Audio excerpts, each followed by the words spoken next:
someone will let me know if we're off track, but until then, I'm going to keep going. So we'll start over. Good morning, everyone. Welcome to Civic Coffee. Thanks so much for joining us. Today is actually a very special Civic Coffee because for the first time since the pandemic started, we're actually in person. So we're exploring a hybrid model. So we've got folks who are joining us on Zoom, along with our panelists and myself, as well as folks who are watching live on Facebook as we live stream this. And for the first time since the pandemic, people are actually physically in the Seattle Public Library gathered to watch this. So hello to everyone at SPL. They're drinking real coffee. So thank you for joining us. And thank you everyone for your grace as we figure out how to operate in the hybrid world. So with that, I want to pause to do a land introduction before we move much further. So the city of Seattle acknowledges that we are on the traditional lands of the Duwamish people, those past and present. We honor with gratitude both the land itself as well as the Duwamish tribe and the generations of stewardship of this land. If you haven't already, I encourage you to learn more about Real Rent Duwamish, and one of my colleagues can pop a link to that in the chat, and you can find more at duwamishtribe.org. So throughout this presentation, just a couple of housekeeping items. We're going to have a moderated discussion with our panelists and myself as moderator. But feel free to use the chat box if you're joining us online. You can add questions and comments in the chat box. I'll do my best to answer those. We can also get your questions in person. We've got a team of staff over at the Seattle Public Library helping you do that, and they'll be routing me questions. And then we'll save about 15 minutes at the end of the Q&A with our panelists for audience members' questions. So thank you for your thoughtful questions in advance. So this month is Financial Awareness Month. Coincidentally, it's the month I also bought my first home, so I am feeling acutely financially aware right now. But it was actually a great learning experience for me, and it made me think a lot about the importance of financial education and financial empowerment. And so it just made me extra excited to host this panel today and hear from our panelists. Before we do that, I will introduce them in their own right, but I want to make time for our colleagues at the Seattle Public Library to join us and share a couple announcements. So we have Emily Billow, who has been a great partner and really has helped us figure out how to do these hybrid events and is physically hosting us in her office building today. So Emily, I'm going to pass it to you.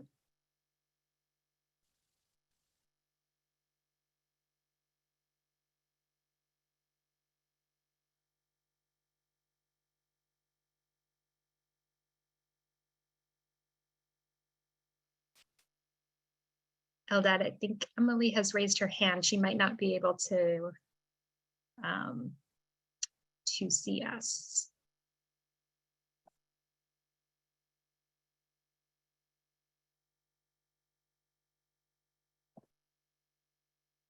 Just gonna give it a second while we wait for Emily. So maybe I think I'll move forward with the introductions of our panelists, and then I will come back and make sure Emily has a chance to speak if that works for folks. So we'll do this a little backwards, one of the many learning moments in a hybrid event.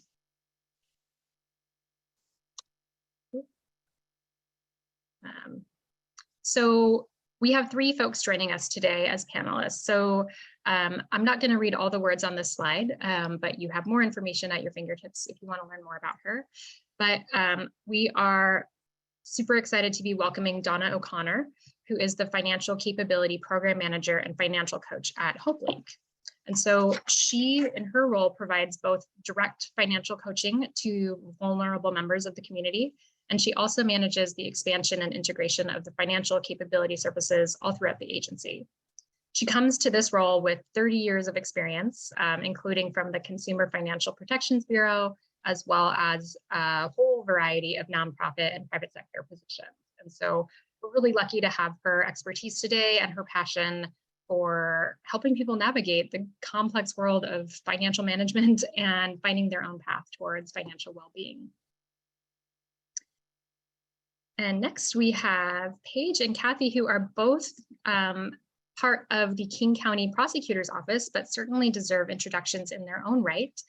So Kathy Van Olst is a Senior Deputy Prosecuting Attorney for the King County Prosecutor's Office. She is currently the Vice Chair of the Economic Crimes Unit and prosecutes elder abuse, neglect, and financial exploitation cases. Before this, Kathy also held a role as Vice Chair of Special Assault Unit, where she managed and supervised attorneys to prosecute cases against our crimes. I'm sorry, she did not prosecute the elders, but crimes against elders, adults, and children and vulnerable adults as well, sexual assault crimes. So Kathy has been doing this for over 20 years as a trial deputy and supervisor. And she was also the director for the King County Department of Adult and Juvenile Detention. So that would be something, we'll have to bring her back and hear more about that someday. So thank you, Kathy, for being here.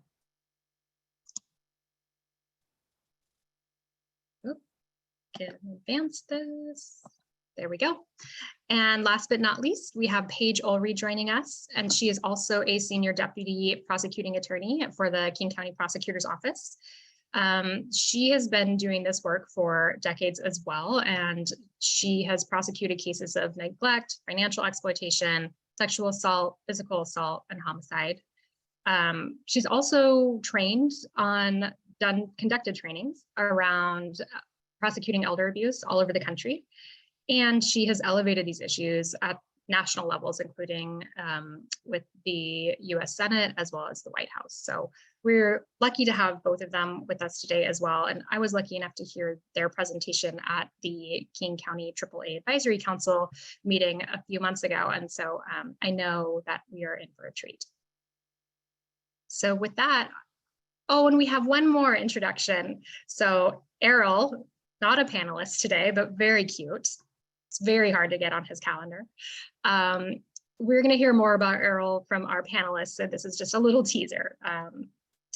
So I'm going to take the slides down now so that we can have a real conversation with the panelists who are here and see everyone's face on screen. But first, I do want to go back as promised and see if Emily is able to come on camera and share a little bit about the library before we dig into the panel discussion.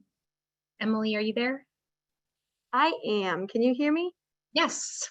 Awesome. Well, welcome everyone. And okay, there you can see me. Awesome. Welcome everyone. And I just want to thank all of you who are in person today here at the Seattle Public Library, the Central Library. It's great to see everyone's faces and to finally have us all back in person. So thank you. And there is a good like 10 or 15 of us here, which is wonderful. I just want to do a few housekeeping things. You were given a pencil and a sheet of paper. If you haven't, raise your hand and May can grab you one, but those are just for questions towards the end. So keep your questions then and we can pass them to one of us and we can get those questions answered for you. The other housekeeping item is the restroom code is up on the board.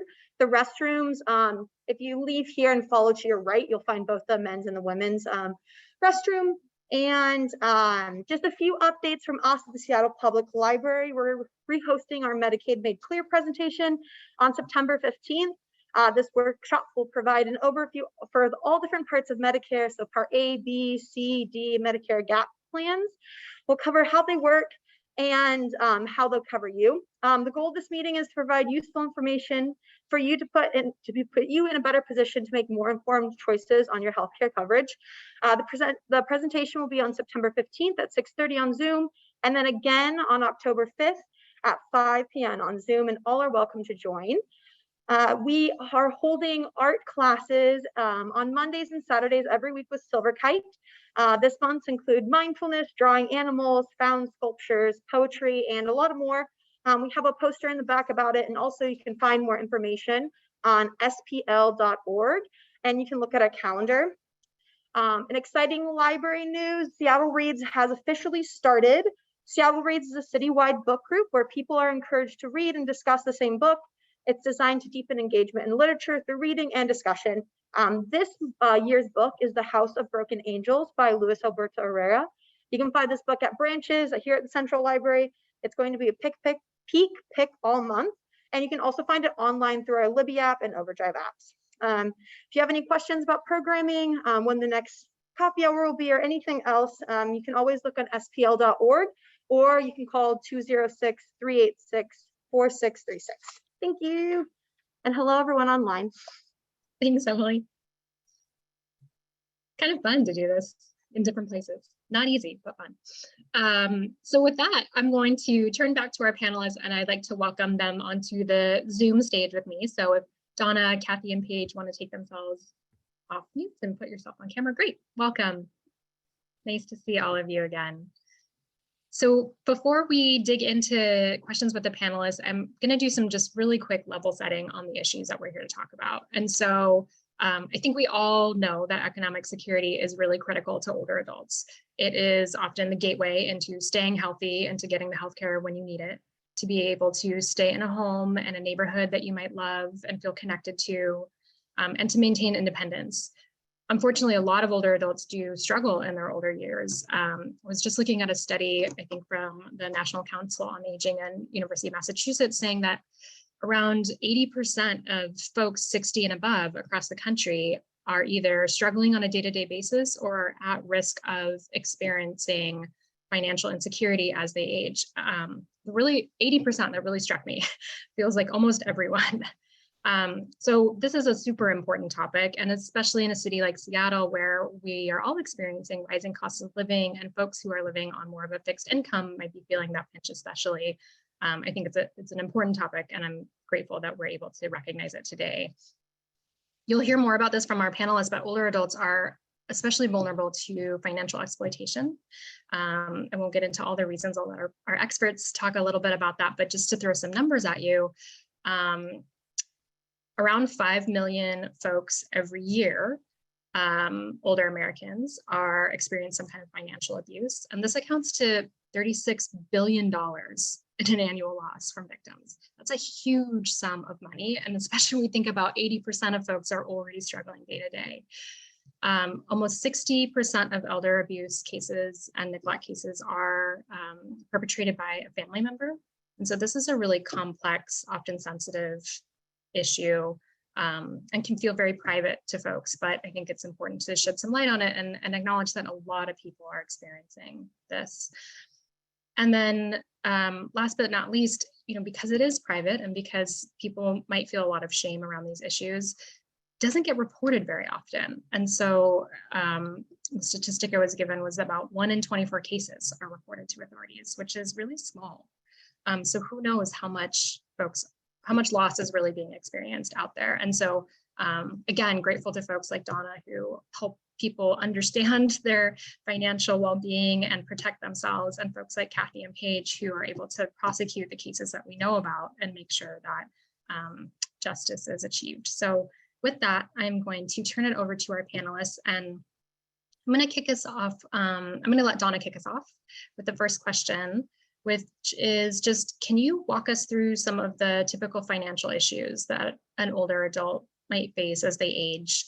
And just why is financial coaching important to older adults? Sure. Yeah, and thanks. And it's wonderful to be here to talk about such an important topic. And I wrote down that 80% struggling, and that's just swirling through my head. That is an enormous number. So thanks for kind of bringing that to the forefront. So there's two parts to this question. I'll start with kind of what we're seeing on a day-to-day basis and what are some of the common things. Obviously, no two households are the same, but we do see kind of the same things surfacing over and over again. Not surprisingly, managing expenses that are outpacing income, particularly now. I mean, we're in an inflationary environment, so it was hard enough before. It's getting harder, and that's especially true of older adults with fixed incomes. There's a real fear of running out of money, especially if older adults are carrying debt still. That adds just additional uncertainty. Credit is an issue. I mean, credit's an issue for everyone in adulthood, but many older adults, they may not have many active lines of credit anymore. They may have had them in the past, but maybe not now. Their credit scores tend to be a little bit lower. And that can create a barrier for moving if they want to move into a new apartment, or even accessing financial products and services. So believe it or not, credit kind of runs through adulthood and doesn't stop with older adults either. And then, of course, financial exploitation. And I would even say not even to that level, strained relationships with family, friends, caregivers. That's also a really big stressor. From a strained relationship perspective, what we're really seeing there are just older adults starting to lose maybe some of their independence. And, they may have, controlling individuals kind of at the worst case scenario in their lives, or even well-meaning people who are just, family and friends trying to help out and think they're acting in the best interest and maybe trying to act in the best interest. But there's this power imbalance. There's a struggle there where folks are kind of giving up some control. They see it as impeding their independence, but there's a reliance too. So, for example, somebody who's giving someone a ride to the store, giving a ride to the doctors, that older adult may also be a little more apprehensive to push back a bit. They may feel like, hey, if I do that, I may lose connection with my friends, my family member. And so that's a real struggle, and it causes a lot of anxiety. And we talk a lot about that. How they might be able to navigate that relationship and reduce some of the stress. And then, of course, on the worst case of all of this is fraud, scam, and those targeting vulnerable individuals, which I think Paige and Kathy are going to talk an awful lot about. So those are the things that we see most often, financially related. And then the second part of the question is about, what's the importance of financial coaching? And really what that's about is having someone who is, non-judgmental, right? Somebody who is trusted, unbiased, knowledgeable, that can talk with somebody and suspend that judgment. And that can be really liberating. People always say it's like, oh, people don't like to talk about money. That's actually not true. Once they get started talking about money, they feel safe, right? So that's our role as a coach, to be able to provide that space. And then once people, start opening up, we can listen, kind of take stock of where they are, where they want to get to.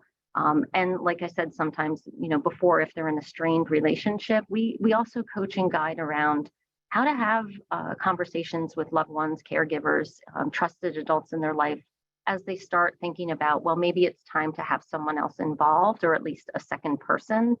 How do you have those conversations in an effective way? And on the flip side of that too, we also talk a lot with caregivers and family members about how to initiate those conversations. So the role of a coach is really important in helping have those constructive conversations. Thanks, Donna. I have like 10 follow-up questions for you, but I'm going to save them and let Kathy and Paige weigh in. But already I'm thinking about so much of what you said emphasized the relationships over dollars and cents, which I already find so interesting. So I'm going to turn it to Kathy and Paige and ask you if you can just tell us a little bit about the King County Elder Abuse and Vulnerable Adult Abuse Unit. Did I get the title right? Almost. And so just tell us, what is it? When did it started? What does it do? Thanks. Well, first of all, I also want to thank you all for having us. And this is a wonderful program, and Age-Friendly Seattle is wonderful and incredibly important. And I just am delighted to be part of this. I know Kathy is too. Absolutely. So we are, as Kathy will talk about, we are 2.5 people in the King County Prosecutor's Office who are focused primarily on elder financial exploitation, but also neglect, sexual assault, and physical abuse. But by far the largest number of cases we handle are financial exploitation cases. And we'll talk more about them a little bit later, but we were formed back in 2001 when Norm Mailing was our elected prosecutor. He asked me to be the office's first elder abuse prosecutor. And he asked that question out of a growing awareness of the fact that these cases are on the rise, both locally and across the country. And they're also really commonly not well understood or identified by people in the community and by law enforcement and prosecutors' offices. So we need people who have training and knowledge on things like dementia and cognitive capacity and undue influence and civil matters like guardianships and powers of attorney in order to handle these cases properly and also ethically.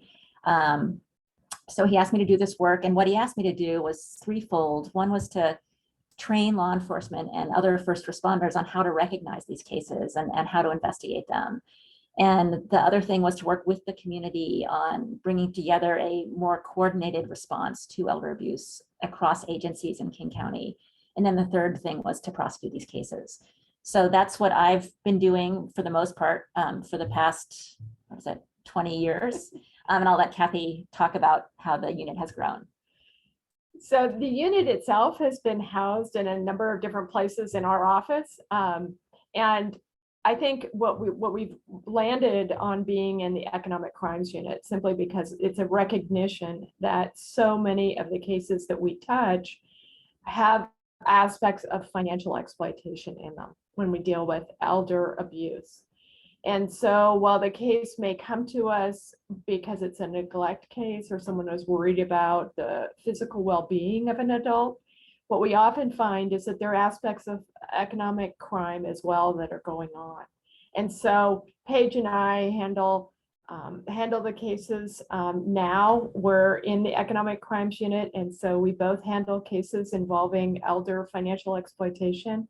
And we have one other part-time person who also joins with us to handle these cases. And so that's why it's a 2.5 group now. And we could probably have 5 people. Yes. Yeah. Full time, and we still wouldn't be able to properly respond to all of these crimes. Yeah. Yeah. Yeah. I was wondering if Errol was the 0.5, but Yeah. it's a human. Yeah, that's a It's small actually team. a human. It is a human. Small team for a lot of work. Yeah. So I have more questions for you too, but I'm going to flip back to Donna for the moment and ask, it's kind of touched on, but can you tell us about how older adults, oh, actually, you know what? I'm gonna switch it up. So before we go back to Donna, I'm gonna ask Kathy and Paige if you can walk us through kind of why older adults and people with disabilities might be uniquely vulnerable. So why is an entire unit necessary for this community of people? I think it was touched on just a little bit earlier, but in many of the cases that Paige and I have dealt with and handled and prosecutions, we find that elders and people with disabilities often are isolated in their communities. They have there's a growing isolation, and also loneliness is a big factor in many of our cases. It happens sort of routinely where people are, people's lives are going one direction, and then suddenly, that changes. And so they're maybe in a new environment and maybe just more isolated in their own community because of an inability to get out as much or to be able to connect with people as often as they have in the past. So those are really big factors that play an important role in these cases. And we also have people, elders who may have some diminished capacity, as Paige has mentioned. They may have early Alzheimer's or dementia of some other sort. They may also just be someone who sort of beginning to struggle with sort of keeping up with their finances. And so oftentimes we see those factors at play in our cases. Paige, do you want to? Yeah, I think to that too. Yeah, I think that's exactly right. And Donna had talked earlier about strained relationships. I think that's a really important thing and sort of key part of the picture of financial exploitation, because what we also see, and in fact, the majority of cases that we see involve people who are in some kind of trust relationship with an older adult who oftentimes have some kind of addiction or something else that's driving them to need more money. And then those strained relationships start turning into emotionally abusive relationships, sometimes physically abusive relationships, and then paired with financial exploitation. So they can really, there's a wide spectrum of those types of strained relationships that we need to talk about. But when you're in your 80s and your son who's got maybe a drug addiction is exploiting you, it's really hard to deal with. You don't just, blithely call 911 and say somebody needs to take care of this. It means you may be losing someone who you probably are losing someone or potentially that you dearly love, and someone who may be also providing care needs for you. So it's very complicated for older people who are especially in a trust relationship like that. But we also do see paid caregivers exploiting older adults. And we also see attorneys and powers of attorney who exploit them. And then we do see scams where strangers target older adults and then may befriend them in order to exploit them. So sadly, there's just a wide array of perpetrators in these cases that really can inflict tremendous damage on older people. Yeah, these issues are so intertwined, I guess, right? So a couple months ago on a Civic Coffee, we talked to some folks around dementia and brain health, and also how loneliness and social isolation are a factor in both bringing on, reducing brain health, as well as being exacerbated when someone experiences memory loss. And it sounds like financial exploitation is wrapped up in that as well.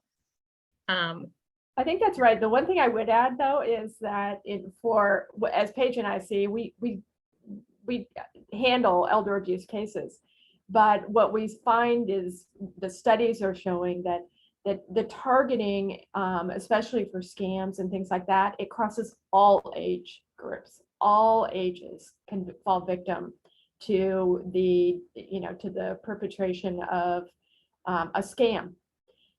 It's just that sometimes when you're in a situation in which you may be more isolated and may not have the connections that other people have, that we see that happening a little bit more, and you can become more vulnerable to that. Mm-hmm. Yeah.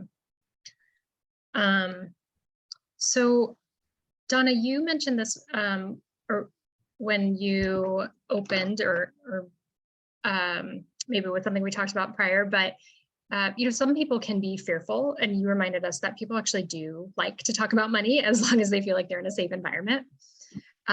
So when it comes to the topics of personal finances, how do your programs help people kind of reclaim their power, feel safe, and feel like they're informed and can make their own financial decisions? Yes, a really important part of having those safe conversations. You have to establish a relationship built on trust, and always kind of using that coaching mindset, right? So, we may be experts in certain financial matters, but we're not experts in somebody else's life. And so we always have to kind of keep that in check. Because people don't like to be told what to do, even if we're thinking to ourselves, oh, this would be a good path forward. You don't go there until, you're really working with that client and establishing trust. And starting conversations, I always acknowledge, like, talking about money is emotional. There's lots of stuff. People do what they do with money for lots of reasons, and it's usually rooted way back in their early years, and they may not even realize that. So a lot of the work we do up front is just starting to have those, conversations around building trust, listening, asking questions, starting to get folks to think about what are their values and priorities and goals with respect to money. That'll come in actually really handy when you're actually doing budgeting. But having those conversations and working together in what we call like a strengths-based approach. Like, I always start with, what do you know already? What's going well? What have you done in the past that you can, that you liked, or you can kind of build off of? That's where you want to start, because lots of folks are very capable. They might need a little nudge in one direction or the other. And also, it's very helpful to identify where there's control and where you don't have control. A lot of people, no matter what age, they get fixated on the things that they don't have any control over. I can't control the inflation rate right now. I wish I could, but I can't, right? I can't control interest rates going up. But we can start talking about where can you control decisions that might help protect you against different things. So, having those types of conversations, always asking permission, don't assume you know the way forward, let the client lead that. And those are the things that will really start to, you'll see unlocking, their eyes will light up, or their tone gets a little brighter, or they talk a little faster, and you can see just in front of you, they're kind of reclaiming that power right there. And so that's really the most important thing that we can do.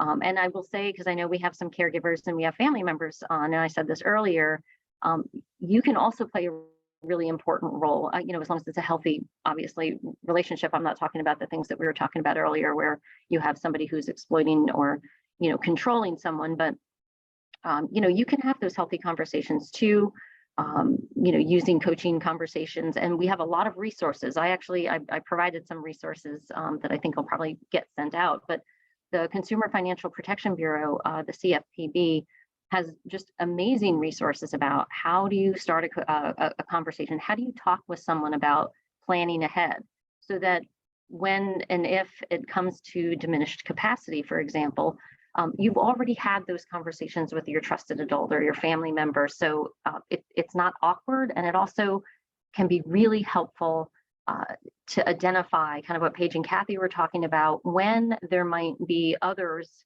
kind of infiltrating their life and through scams or, with predatory intent.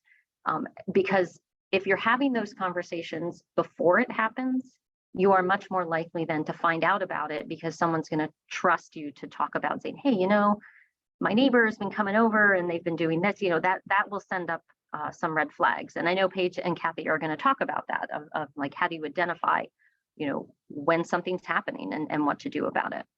So that's kind of the what we use. And to go back to your question of, providing that space to help the clients themselves and the older adults themselves see they do have some control over some of these things, and that will help them start to reclaim some power. Is there a good, this is kind of a follow-up to what you said, is there a good age or kind of life event or time of life that you encourage people to start asking themselves some of these financial questions, or you encourage families to start asking folks, older adults in their lives, those questions? So in the ideal world, we should be talking about money in a healthy way right from birth. So, talking to people in age appropriate ways, right? You don't want to sit your 3-year-old down and say, okay, let's review the credit reports, right? So age appropriate. As soon as possible is the right way to answer that question. And rely on resources, because, this is, it can be an awkward topic. Sitting down with, somebody who, maybe they're your parents, right? And roles are starting to reverse, right? And you're starting to take on a little bit more responsibility and help. But it doesn't have to be a demeaning experience. And so there are a lot of resources out there about how along the way do you talk about money and finances, everything from, like I said, 3 years old all the way up till 100. I don't know if that answered your question, but it was kind of tongue in cheek. As soon as possible is the time to be talking about those things. Yeah, well, as a first-time homeowner, I agree. I've learned many things along the way, and I have told many of my friends, like, it's important to become better financially educated. And I see a question in the chat, and so Lars, I just want to acknowledge, you asked how to save links on iPad chat. I do not know the answer to that, but what I can tell you is that we, Donna and Kathy and Paige, have shared a ton of resources with us, so we will send those out via email after this Zoom. So you don't need to stress out about trying to capture all the links in the chat right now. So with that, I'm going to turn it back to Kathy and Paige and ask if you can tell us a little bit about those red flags that Donna mentioned. So what should someone look for? What should a friend or family look for? There's a lot of different red flags, but I think one of the most common ones that we see is when an older adult suddenly has someone new in their life who is not just a nice person, but is actually too nice and perhaps controlling and kind of taking over, so that that person, the older adult, is no longer is starting to no longer do some of the activities they used to do. Like if they're not seeing their friends as much, or they're not seeing their family. There's just some sign that they are being kind of taken over by this new person. Along with that, we often see a significant change in their spending patterns. We may see non-payment of bills. We may see them giving over financial decision-making to this new person, changing their power of attorney, signing over their house or changing their will. Those things are obviously very obvious red flags, but they're not as unusual as we like to think. And we see those quite a lot of cases. And those cases can be difficult because it looks like the older adult is consenting to give this new friend everything that they have or their future assets. And a lot of times what we find is when there's that kind of dramatic change, there's something else going on. And we often call it undue influence, where the new friend is exerting their control over the older adult, maybe undermining their confidence, convincing them that their family isn't really there for them, really kind of taking control of them emotionally and thereby obtaining their consent through this manipulative process. And it's something that is often misunderstood by adult protective services and by law enforcement. So everyone thinks, oh, well, this is what she wants to do. But when we look at it deeper, we find that they're not truly consenting, that their consent is obtained through this manipulation. We also often find that they may have undiagnosed dementia, so their ability to make good decisions may be impaired through that dementia process. And then we also see other cases where someone they're giving their money to or lending their money to based on lies that the perpetrator is telling them. And it's a crime to get money from someone based on a lie. So if you say to someone, look, I've got this need, I need to get a new roof on my house and I need this money for this new roof, and that's a lie, you really don't need the money for that, you really need it to go to the casinos, that's a crime. So those are all things that make it much more difficult for people in the public or family members or friends to recognize the exploitation. So our message to people is just, if you see something like that, where you see that kind of change or isolation or manipulation of someone by someone else, just call APS and call the police and get somebody to look into it further, because oftentimes there's something criminal going on. And so I imagine that some of the things you mentioned make it especially difficult to prosecute those crimes. Is that the case?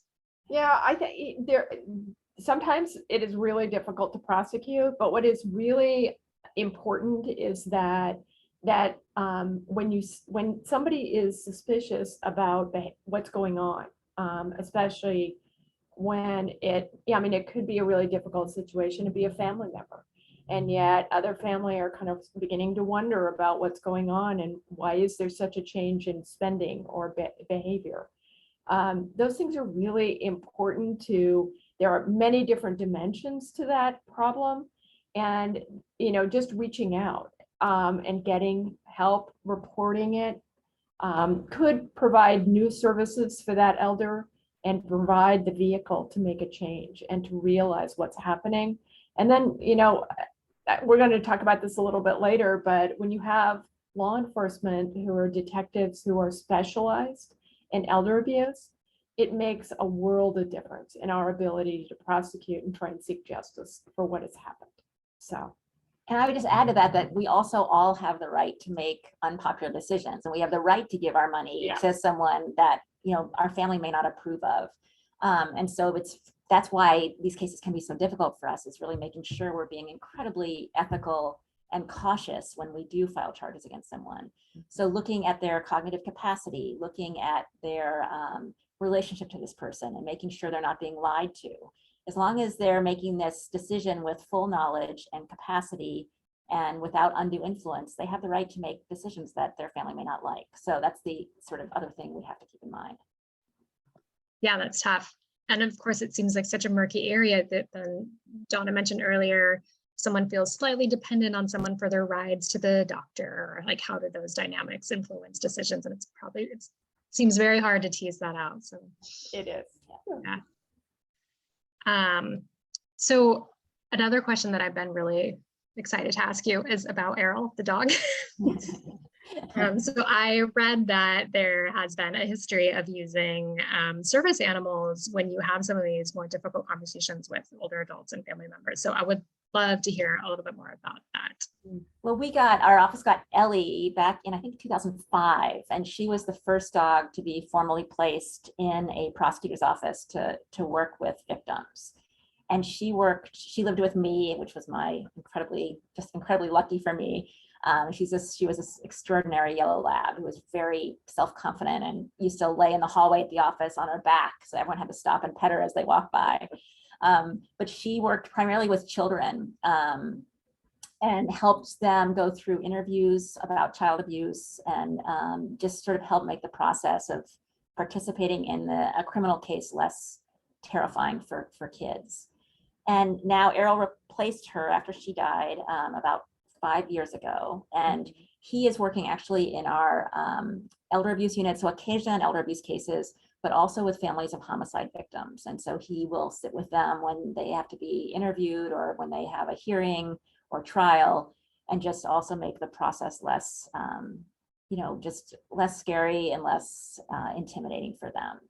So there's a tremendous potential for dogs in the criminal justice system because it's such a hard thing to go through as a victim, to go through a court process. It's just, you're interviewed, you're interviewed multiple times, you're cross-examined, you're telling this very personal thing to at least 12 jurors and a judge, and it's really hard. And so these dogs can just do wonders for people. So it's really a wonderful program. I'm going to add just one thing to that. So I've had a couple of cases in which I've had victims who have been older male victims of financial exploitation. And Ellie was a really big part in helping those folks to come into the courtroom and to be in our offices and to be interviewed. It was it made them feel much more comfortable because at home, they also had pets and dogs. And so it was really important to just have that continuity with something that relaxed them, that made them feel like they were settled and they were there and they would do, they could do what we needed for the case to go forward. So it has been a really interesting process to see, all age spectrums respond to the dog and to have that dog be a comforting factor for them in this system.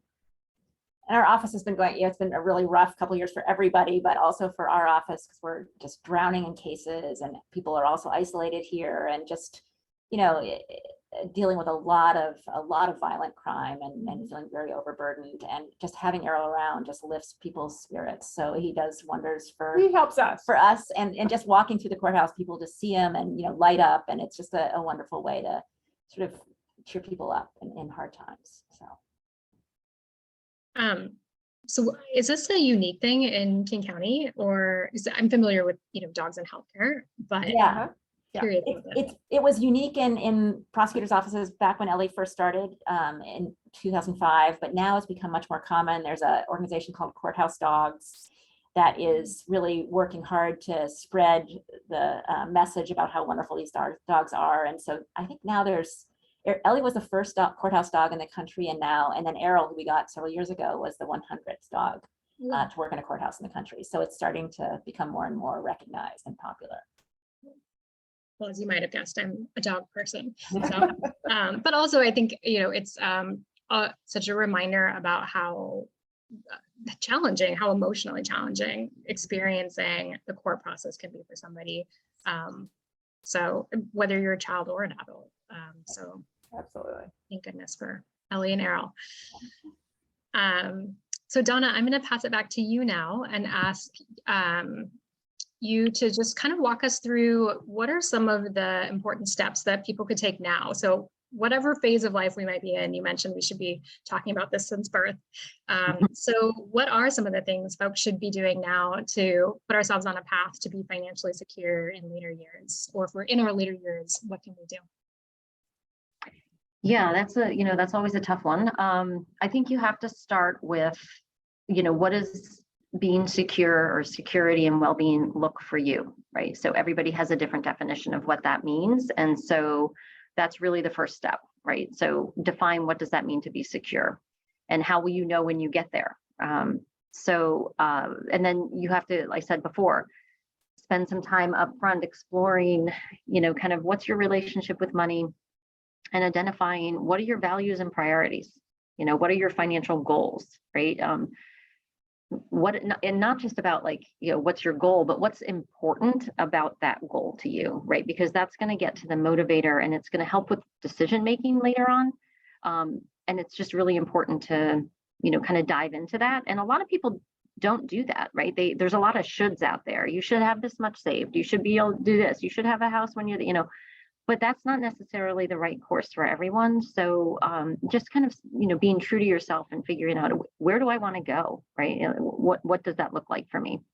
Then once you get, kind of have that conversation and start really, looking at that path forward, then you really then need to have a realistic assessment of where you are, not I think I spend this much on this, and I think I spend. You really have to look and see, what is it that, what is my financial picture?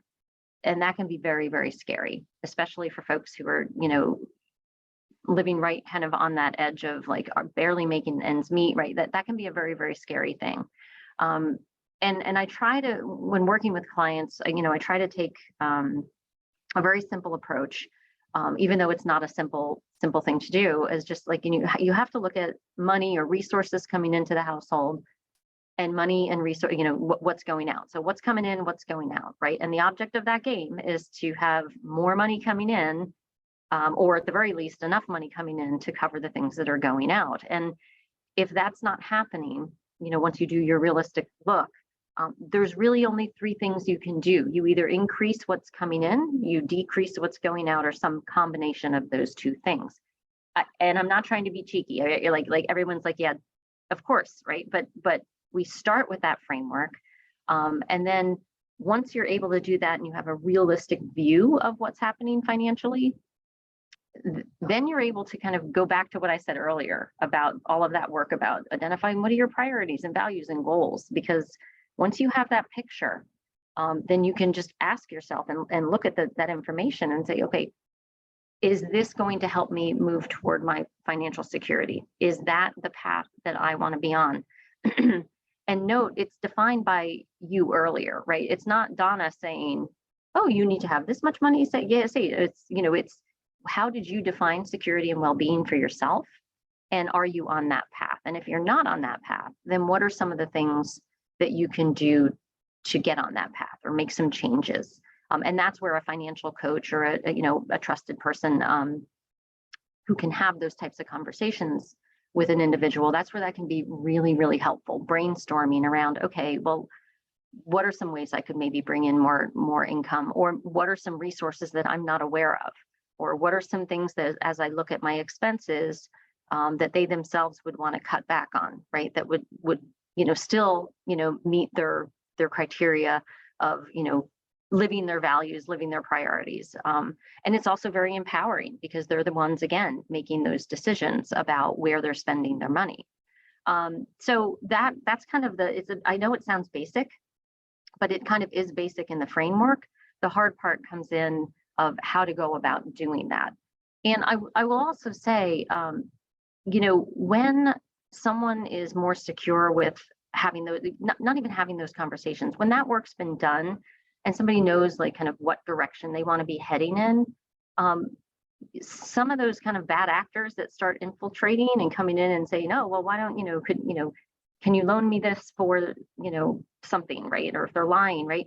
If you have that really strong foundation, you can, what we're hopeful of is the older adult then at that point looks and says, okay, every decision I make financially needs to move me toward my goal. Needs to help move me toward wherever it is that I'm trying to get to. And so you can ask yourself the question, well, how does giving my neighbor, $5,000 help me reach my goal, right? And and they may say it doesn't matter. I'm an adult, kind of like what Paige and Kathy were saying. I'm going to give it to them anyway. But at least it's an opportunity to be able to kind of reflect and say, okay, wait, if I do that, that might actually impede my ability to reach security and well-being that as I've defined it. So that's just generally, these are complex decisions, but that's kind of what we do. And again, not even for older adults, it's for everybody. That is how we should be approaching, financial, the money management pieces of things. And it's going to change over time. So you always have to be adjusting, but, focus on those values, priorities, goals. Where are you trying to get to? And are the decisions you're making serving that? Yeah, thank you for that. I feel like you've just given me some homework, all of us. So, and we have a question from SPL in the chat. I'm going to ask a few more, but I will get to this question. I think it's a good one. I'm going to turn back to Paige and Kathy and kind of circle back on what we can do to change the fact that so few elder abuse and exploitation cases are reported to authorities. And kind of just, if you can tell us what's being done to address that issue. Sure. I think one of the biggest factors in not having these cases reported to authorities is a hesitation, both by community members, by neighbors, by each other, to want to step into somebody else's business, right? We're reluctant to do that because we do value independence and our own decision making.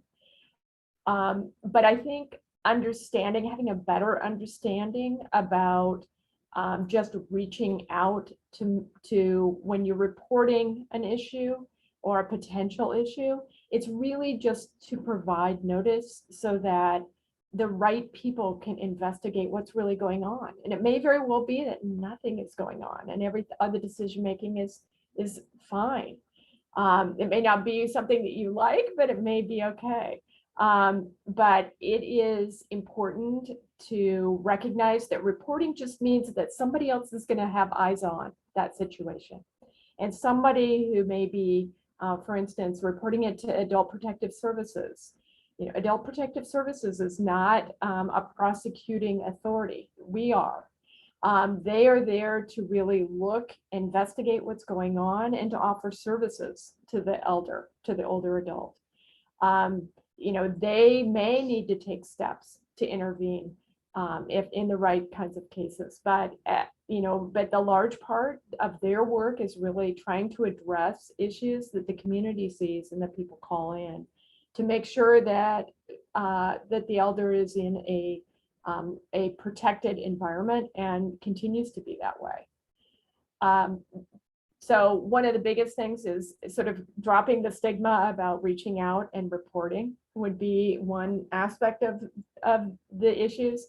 It's also really, really important to have the funding, adequate funding for Adult Protective Services, and really for us to be able to prosecute a case, to have investigators such as law enforcement that are specialized in elder abuse cases, so that they know how to recognize a case. They know how to talk with victims about changes that they have been seen, and how to address those issues, and then how to bring them to us as the prosecutors to help intercede in a case, and to investigate whether there needs to be some different decision making going on. Paige and I have a lot of contact with law enforcement that are specialized in investigating these cases, and it is always a good situation for us because we can work together with law enforcement, and in the end we may not prosecute the case, but it may very well be that we are able to talk to the victims, we're able to talk to family, we're able to make changes so that the strained relationships that Donna has identified before as sometimes happening in these settings, that gets broken down, and so that people are able to recommunicate. So I think those are the kinds of things. How can we change that? We try and encourage referral when people are concerned about those kinds of things. And Paige is going to address some of the things that are being done now, because there's lots of resources that are going toward trying to make those changes and get these cases reported and addressed. And I will say that we have some wonderful detectives we work with, but we need more. Seattle Police has one dedicated elder abuse detective for the entire city. King County Sheriff's Office has one, very few other agencies. We work with 39 police agencies in King County, and those two detectives are unusual. Most other agencies don't have anybody who specializes in these cases, so that's a huge barrier for us. But there are some wonderful things going on, as Kathy has said. Aging and Disability Services has 2 elder case managers who work with victims of abuse, neglect, and financial exploitation, and they are just amazingly skilled, wonderful people who understand what services are out there and also understand how to work with older adults who might be in a situation where they're being victimized. And they have done wonders. And again, we could have many more of them and still they would all be very busy. But they also, unlike APS, which just, basically does referrals for services, they work with victims on an ongoing basis, which is what a lot of people need in order to really take advantage of services. We also have in our office an elder abuse multidisciplinary team that brings together a lot of the different agencies in King County to address complicated elder abuse cases. So it's a resource people can call when they're frustrated with a lack of response by law enforcement or APS or someone else and say, look, I've reported this case, nothing's happened. Would you guys take a look at that? So that's another really wonderful resource that is funded by Department of Health and Children's Services in King County. And the levy that was passed, the Veterans and Human Services levy. ADS, Aging and Disability Services, also has their mobile integrated health program, which connects people who fire responds to social services and APS. And so there's a lot of different things going on. We just need more of them and the more funding for these wonderful programs.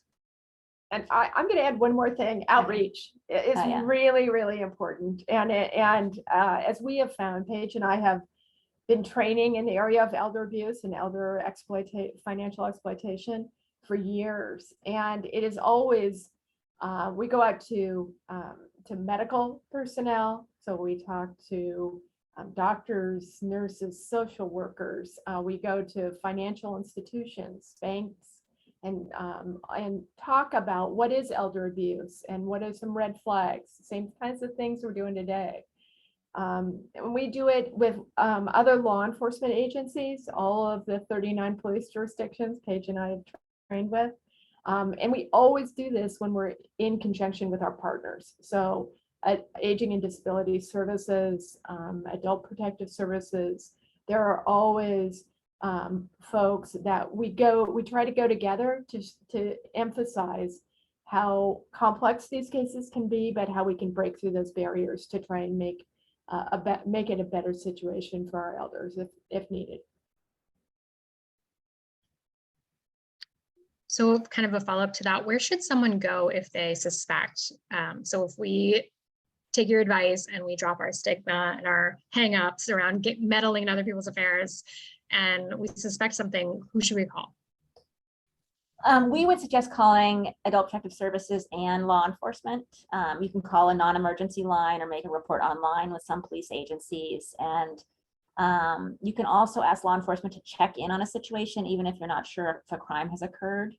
That's become a little bit harder recently, but it's still, law enforcement still is very receptive to those calls. So, and then if you don't get the response you want, you think something is going on that's criminal, you can call Kathy and me, and we'll be happy to look into it and reach out to law enforcement and see if it's something that should be investigated or if it's more of a social services issue where just a referral is needed. Yeah. And kind of a similar question to you, Donna. If someone wants to talk to an older person in their family, like how should we start that conversation? What are the words we should say? Like, hey, Dad, let's talk about your money. Help us break the ice there. Yeah, I mean, I think it depends on what the situation is, obviously, but whatever it is that's causing that concern, that is probably what I would be leading with. And, using your I statements, right? I'm noticing that this is happening, or I'm noticing that you seem, upset by something, or I'm noticing that you're not going out with your friends anymore, right? Things like that. And start with the conversation from that perspective. Tell me a little bit more about what's happening, and that can lead kind of to the next thing. You have to be very flexible in what they call dance in the moment. And I will say, I mean, I have personal experience with, I'm a professionally a financial coach, counselor, and I've been doing this for a long time. But when it comes to my own personal people in my life, you do tend to be like, well, why don't you just do this, right? Because that's, there's just a different relationship there. So that is why some of those resources that I think were put in the chat are really helpful about how do you have those conversations with a family member in a way that you're not coming off as judgmental or kind of getting up in someone's business. You're coming at it from a place of concern. and support and partnership rather than I'm going to take over because you can't do this anymore. Thank you for that good practical advice. So I'm going to ask a question to all of you, which is, we didn't talk too much about this at the top, but I do think it's worth remembering that, injustices that people experience can compound over a lifetime. So whether that's racial injustices, sexism, any barriers that people have faced kind of systemically can really be exacerbated in people's older years. So can you talk to us a little bit about how you see systemic inequities, including racial injustices, showing up in the spaces you work in? Do you want us to start off? Yes, go for it. Do you want to? I mean, I think that people who are have experienced discrimination because of their difference in the society, I think for them to reach out to law enforcement can be incredibly intimidating, and they're very rightfully may feel very concerned about the reception they're going to get. So I think there's a lot of reasons why we're not seeing as many cases involving BIPOC community members as we should be. I think because people very naturally are not looking at law enforcement as their friends. And what I would like them to know is that, that we have a lot of really dedicated police detectives out here who are really working hard to treat people fairly and with respect, and to treat older adults with the respect they deserve. And it's not as intimidating a process as people may think. And our office is very intent on really listening to what victims want. So in cases that we charge, even though it's the state bringing the charges, part of our job is to talk to the older victim in our cases and say, what is it you want from this prosecution? Do you want restitution? Do you want treatment for the offender? Do you want them to go to jail? Do you want a no contact order? And really try to defer as much as we can to what's important to them, while at the same time making sure we're treating people fairly across the board. So that's one thing. We were also talking about gender issues in our cases before we came on this morning, and just what Kathy and I have also noticed a lot of is that a surprising number of the victims of financial exploitation that we work with are men. And I think my personal theory about that is that a lot of men tend to rely on their female spouse, if they're heterosexual, to do kind of the social connecting in the relationship, especially people who are now in their 80s or 90s. And so if their spouse dies before them, they're often become more isolated than a lot of older women do. And we've just seen time and time again where older men have been befriended by a younger woman who has then turned around and exploited them and taken horrible advantage of them. And I think there's a vulnerability to some older men because of their disconnection and the fact that it's just, not been part of their role in their lives was to do the social connecting. And so they're all the more vulnerable when they get older if their spouse dies. And then another very common factor we see is people who are widowed. So people who have lost a spouse tend to just lower their barriers because they're lonelier and they're used to their partner, handling certain aspects of their lives, and they no longer have that. So, but again, financial exploitation cuts across all lines of race and class and gender and sexuality. And we just want to be making sure that we are really making it clear to people that it's important to reach out to us and that we will treat you well and respectfully. Thank you. No, I think Paige really summarized it well in the cases that we see and how we really, in so many cases, it's more difficult when you have victims who may be children to try to follow their wishes in a case, but certainly in our cases with older adults who have had full lifetimes of experiences, and many really know exactly what they want as ways of seeking justice in a case. And it's so important for us to hear their voices and pursue those wishes when we can. Thank you. Donna, do you have anything to add to that from your perspective? I do. I mean, this could be a conversation that we could have for weeks on end. yes, I mean, I see the impacts of systemic inequities in people's finances all the time. I mean, there's a history of racial and economic injustice in our country, you know, generations of discriminatory behavior, practices, biases, you know, systems that just have and continue to deny people the opportunity to build wealth. So, I mean, I don't even know if I could find a system that I can point to that's not. You know, when we think about, you know, housing, the credit system, the financial system, you know, even think about, you know, something as simple as financial products and services, right? So you pay more fees and interest if you have lower income and lower wealth, right? So that, you know, you're starting from a place of where do you go from there, right? Our credit system, you know, they do not serve all people equally, right? Rents are not, I don't know if people know this, but, you know, when you pay your rent on time every month, that's not typically reported on a credit report. If you have a mortgage, then that's reported on your credit report. So folks who are not homeowners, and we know that there's a gap between home ownership, right, and inequity in home ownership, that's spilling right over onto a credit report. You know, I mean, there's just tons and tons of examples. I went down a little bit of a rabbit hole looking at all of the recent data, and, you know, some of it's, you know, still shocks me, right? When you look at, just for example, when we look at race at individuals with subprime FICO scores, for example, credit scores. So subprime is like a 620 or below. We see individuals, Black individuals are at a 1-to-6 ratio, meaning 1 out of every 6 have a subprime FICO score. In the Latinx community, I think it's like 1 in 9. Native communities are 1 in 2, like half, right? Like, I mean, the numbers, I mean, it's hard to deny that.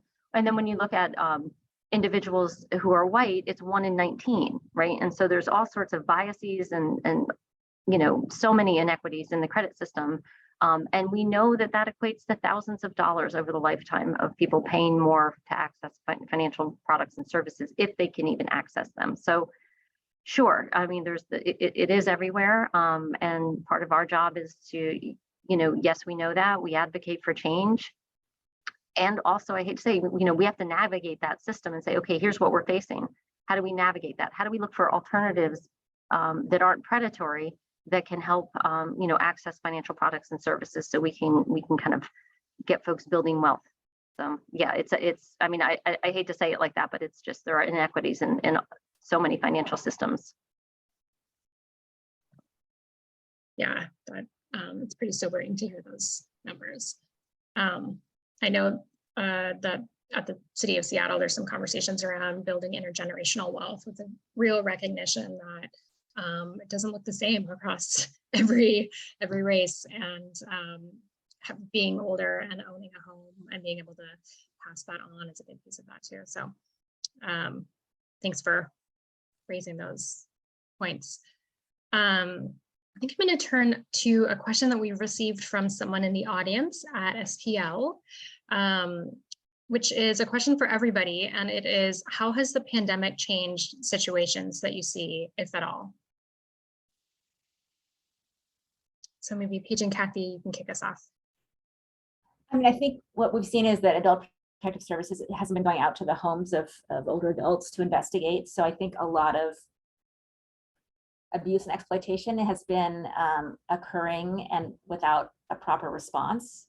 Law enforcement is also now much more reluctant to do welfare checks, and we've seen a lot of older adults who are suffering in the home as a result of that. And then, you know, I think people's economic situations are more dire, and that I think increases the chances of that financial exploitation will occur. And just the isolation that is at the root of so many of these cases has been, you know, magnified or multiplied 100-fold. And I think we're still sort of just now starting to get a sense of how much people have suffered during this time and are continuing to suffer during this time, because that isolation is really what makes you so vulnerable. And that's what is happening to everybody right now. So I feel like it's hard to find words, and we certainly don't have numbers yet to illustrate exactly how much damage has been done, but I am certain it's profound. And we've had cases of people being neglected and not being discovered until much later in their homes after they died. We have just a lot of cases of more abuse, neglect, and exploitation going on for a longer time without it being reported. So it's a huge problem, and I think one that we'll only start to really understand years down the road. I think that's absolutely right. And I think another complicating issue is when adult protective services, at least at this point, now that people are able to get in and have better communication with folks that may be in facilities, maybe in their own homes, their caseload is as exponentially higher right now. And so it's hard for them to get out and into the community to investigate all of those cases when they're getting so many reported now. And so the COVID has really complicated that aspect of their work, and in turn in our work, because much of what we get and much of what law enforcement sees and investigates comes from adult protective services reporting to police. Because most people think if I'm going to report this, I'll do it to adult protective services. They may not think to report it to law enforcement as well. And then law enforcement has lost so many people too, and their resources have been really reduced. And there's so much more violent crime happening. They're having to shift a lot of resources there. And so these complicated investigations that are required of elder abuse cases end up falling by the wayside in a lot of cases. So one thing that I think I remember you bringing up when you spoke with the AAA Advisory Council was that there was an uptick of kind of romance scams during COVID. Did I remember that accurately? You know, it is hard to say what is an uptick in the scam itself or just better reporting. Okay. And so I think those kinds of things, but there are, I mean, the isolation that COVID produced is definitely been had an impact on people trying, older adults trying to continue to maintain connections. And so those connections may come through, instead of person-to-person contact, it's by phone or through the internet, Facebook or Facebook. Yeah, some of those kinds of connections are made, and oftentimes those can be helpful. It can be a way that family continues to contact their elder and their loved ones. But there have been more reports of scams nationwide during this time period. And so having people be educated about what is it that's going on some of those things. These are predators that are trying to establish relationships with vulnerable adults, whether they be elders or not. And that's concerning, and that's a problem. And by further education along those lines, I think is the only way to break those barriers apart. Mm-hmm. And I also just think, Dinah, what you guys are doing at Age Friendly Seattle, the idea of creating community in our cities, like that's a long-term sort of global thing that we need to be doing is there's so much isolation of older adults already. And then we also have, so many older adults who are in facilities and isolated in that sense as well. And what we really need is to start thinking about aging differently in the way that you guys are doing. And I think there's a lot of hope that we hold in organizations like Age Friendly Seattle to really start addressing these larger issues in a way that we all desperately need. Well, thank you for that. We love doing that kind of work. So hopefully we'll be doing more in the future. Donna, how about from your perspective? How has COVID impacted what you're seeing? Yeah, well, everything that Paige and Kathy said, and really the isolation has been really problematic. We went from in-person appointments to virtual appointments, and that, you lose connection. There would be some technology challenges where some of the older adults that we were working with, weren't as tech savvy. And so that was exacerbated by the pandemic. And really from a financial perspective, a lot of what I was seeing was whatever was going on before the pandemic just got amplified, right? So if people were struggling, then now they were like just really struggling, right? And so most of the people I work with they're already vulnerable, low-income families, and they're struggling. And the pandemic just made maybe some job losses. I mean, just made the situation a lot worse. Now we were fortunate in that there was a lot of assistance in terms of rental assistance and financial assistance to help, and stimulus to help folks kind of get through that. But we also saw a lot of people online more. And when you're online more, going down shopping rabbit holes, right, then all of a sudden the credit cards are getting run up, and, behaviors that they typically may not have been engaging in, when they were outside the home, they were doing a lot more of that when they were inside the home. So we are now seeing a lot more increased debt level, credit score decline, late payments, that sort of thing. We also had a lot of individuals who, prior to the pandemic, had never really had to or knew how to access services. So they all of a sudden found themselves in a very scary time, and then having to navigate a system of social services and supports that it was like speaking another language. They didn't even know where to go. And so there was a lot of, and there was fear and shame. We saw people depleting all of their savings before reaching out for help, which, emotionally you get that, right? But, we want to try to get folks support and help sooner rather than later. So those were the types of things that we were seeing during the pandemic. And now, as hopefully, or as we're starting to come out of that, and we're seeing more in-person, having more in-person meetings, folks are a little bit less isolated. Now we can kind of see, oh, okay, the financial picture maybe not as strong, because like I said, lots more debt, poor credit scores, that sort of thing. And that's kind of heartbreaking to hear, but also makes complete sense. But our behaviors changed during COVID. Maybe some of us bought hundreds of dollars worth of baking supplies after getting super into the bake-off show. So yeah, I can see how kind of the reality of those choices are sinking in now. Also, I think I'm so glad that we are talking about some of these issues, because the emotional connection is so strong. And I think just hearing that other people are also experiencing these things, that it's not just one person's debt, this is a trend that we're seeing. It's not just that your individual credit score got lower because you made a mistake. That's the world that we're living in, and people are all grappling with that. So there's a couple questions in here about romance scams. So there's one scenario that I'm going to read, and then all three of you probably have something that you might want to follow up with. So this question is, how concerned should there be when there's a 77-year-old woman being courted by an attractive 45-year-old man who began as a handyman to help on her home projects? The woman is well off financially and gives away money to restaurants, cooks, busboys, and other workers who don't usually get tips for their work with the public. In other words, the lady is quite open about her discretionary income. I'm going to let Paige start, because we have had similar cases to the one that has been described. Yes, for sure. So in a romance scam like that, I think it's important to look at what is the person who's receiving the money telling the older adult. If they're just saying, I know I'm 45 or 77, I just want to be your friend. It's not really, we're never going to get married. I'm never going to, be there for you in the long run, but I want to hang out with you.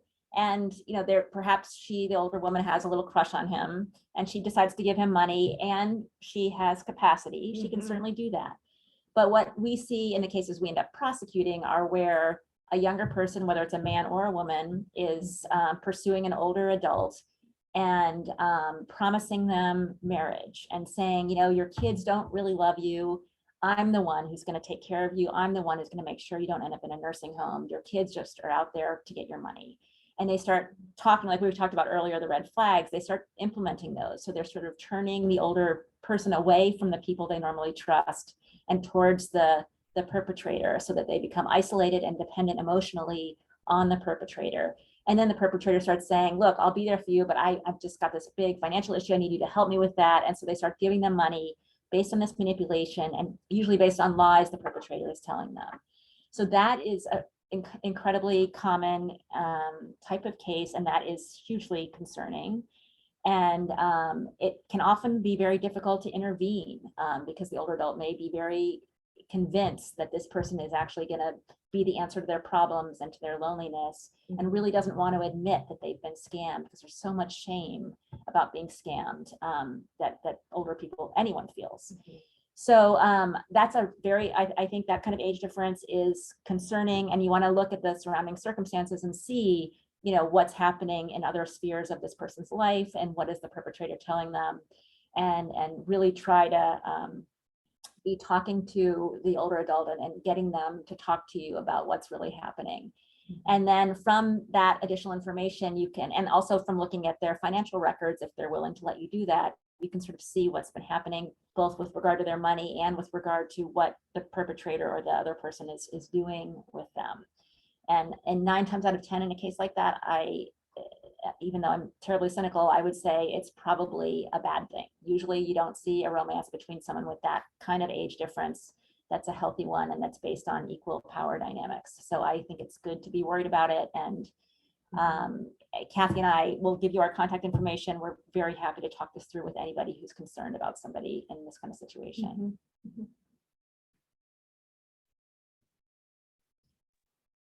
So I'm going to ask one more question and then maybe close this out on a positive note and ask another final question. So someone at SBL is asking, how do you assess cognitive capacity when that's in question? So so that really is something that has to be a medical kind of decision making. We involve medical personnel. That can be, there's a wide range of people that really address these issues. There's a geriatric regional assessment team that is funded in King County. It's also funded through the Veterans and Human Services Levy in part, and they can go out and meet with people and do specific assessments for capacity and decision making. And what we always have to remember is that decision making, and we're always reminded of this by our professionals that we work with, that you can have capacity in a variety of different places. So you could have capacity to make financial decisions, but not about some other task that you do. And so it's really important to make sure that you're working with someone who has the background and both education and experience to assess elder capacity, to be able to, there are screening tools, and then there are more diagnostic testing tools in order to be able to really tell if someone has capacity to make certain decisions. And especially in the realm of financial affairs, I'm sure Donna can speak to this, that there's a wide spectrum of sort of capacity that comes to play when we're dealing with financial capacity. And in the course of dementia, it's usually financial capacity that goes first. It takes a really high level of functioning for people to make good financial decisions. So there's a lot of people who are suffering from undiagnosed dementia, who are perfectly capable of cooking and cleaning and talking to you, but they may well have some issues going on cognitively that prevent them from making good decisions financially and keeping track of their finances. So it's really important to get someone, like Kathy said, who's very qualified and experienced in working with dementia and older adults to do an assessment. We see a lot of primary care providers who aren't trained in that, who end up missing dementia with their patients and think somebody's absolutely fine, when in fact they've got some complicated dementia processes going on. So going to somebody with experience in geriatrics and dementia is very important for those assessments. Yeah, I would agree with that completely. And if I'm just jumping in, from our perspective, we're looking at really change in patterns. And you're right, financially, when we start seeing things that are just unusual or, inconsistent with what they've said, or, things aren't adding up, then we want to get somebody professional and to start, really looking at that. It's not an easy task as a financial coach to go there, but we can identify and say, hey, this is unusual. That's a good point. Quickly want to acknowledge another comment in the chat, which is considering the added stress during COVID, which is still very much here, part of our lives. Does Seattle have any community-based mental health services available for low-income folks? And I think the answer to that is yes. We're going to talk, I'll give a little announcement about community living connections, which could be a great resource that ADS operates. And I'm going to ask someone to pop that in the chat for Lars. And then when we send the follow-up email out, we can definitely include some other links so folks have access to those at their fingertips, because we are coming up on time here. So I'm going to ask us to close out, and there was a request for some success stories, which I totally get after hearing so much heaviness. And so in your last minute or so, could each of you share kind of a success story? Maybe it's where someone got their money back, or maybe when someone became really empowered and felt in control. So I will let whoever comes up with a success story first take it away. I'll jump in. There are many different, Paige and I have handled many different cases. And one success story that I can think of is an older gentleman who was being financially exploited, and it turned out by a caregiver that was supposed to be taking care of him. And I think what was really difficult was family was very withdrawn. They didn't know how to handle this situation. And he was a fiercely independent and strong-minded individual, and which also made family reluctant to step in. I think the success of this story is that family finally got to the point where they did report it to Adult Protective Services, reported it to law enforcement, who undertook some really extensive and investigations and brought the case to us. We filed charges against the caregiver. I think the success of that story is that the exploitation stopped. We were able to break the cycle that was going on. And yes, it was emotional, it was difficult, both for the family and for the older adult, but there was diminished capacity that was beginning to become apparent. And it was really a difficult setting for the family, but it stopped the exploitation. We were able to move on for the family and for the elder. And the perpetrator was found to have committed the offenses, and so we were able to hold that person accountable and get restitution as well. So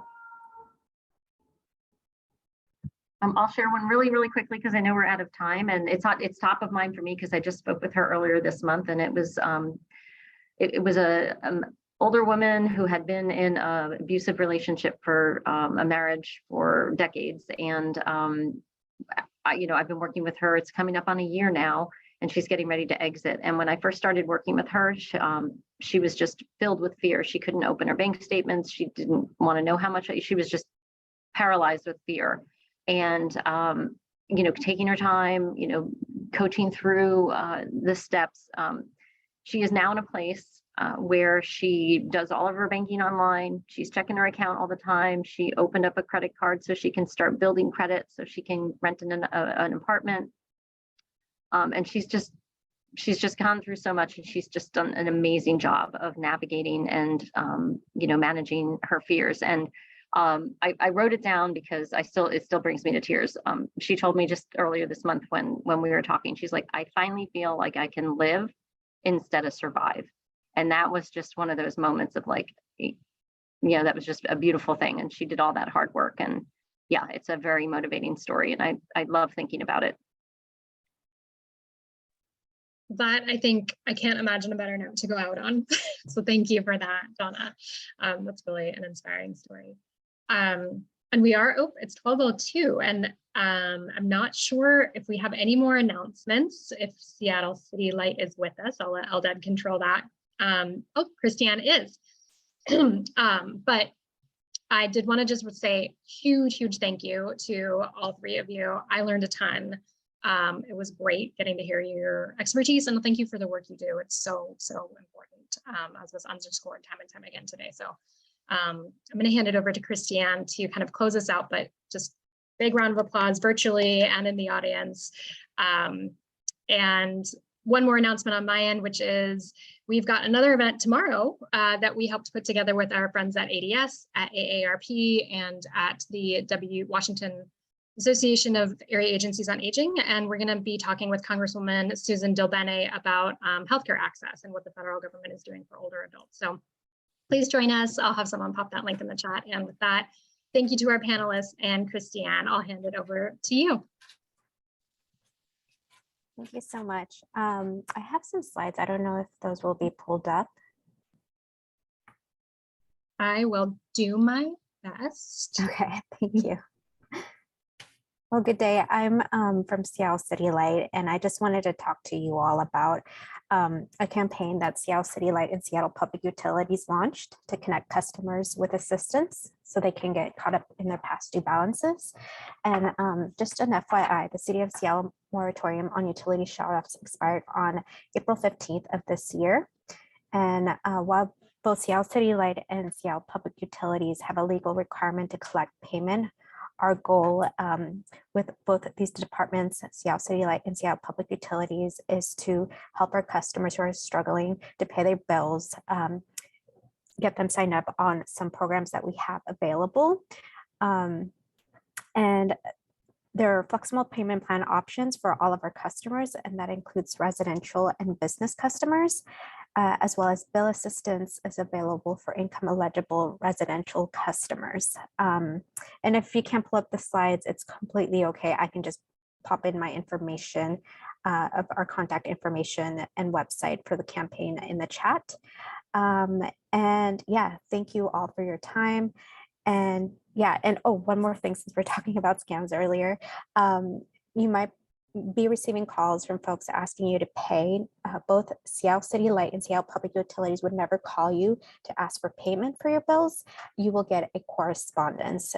So please don't, pay if you get one of these phone calls. We've become aware of these scams. So just wanted to put that out there. Thanks.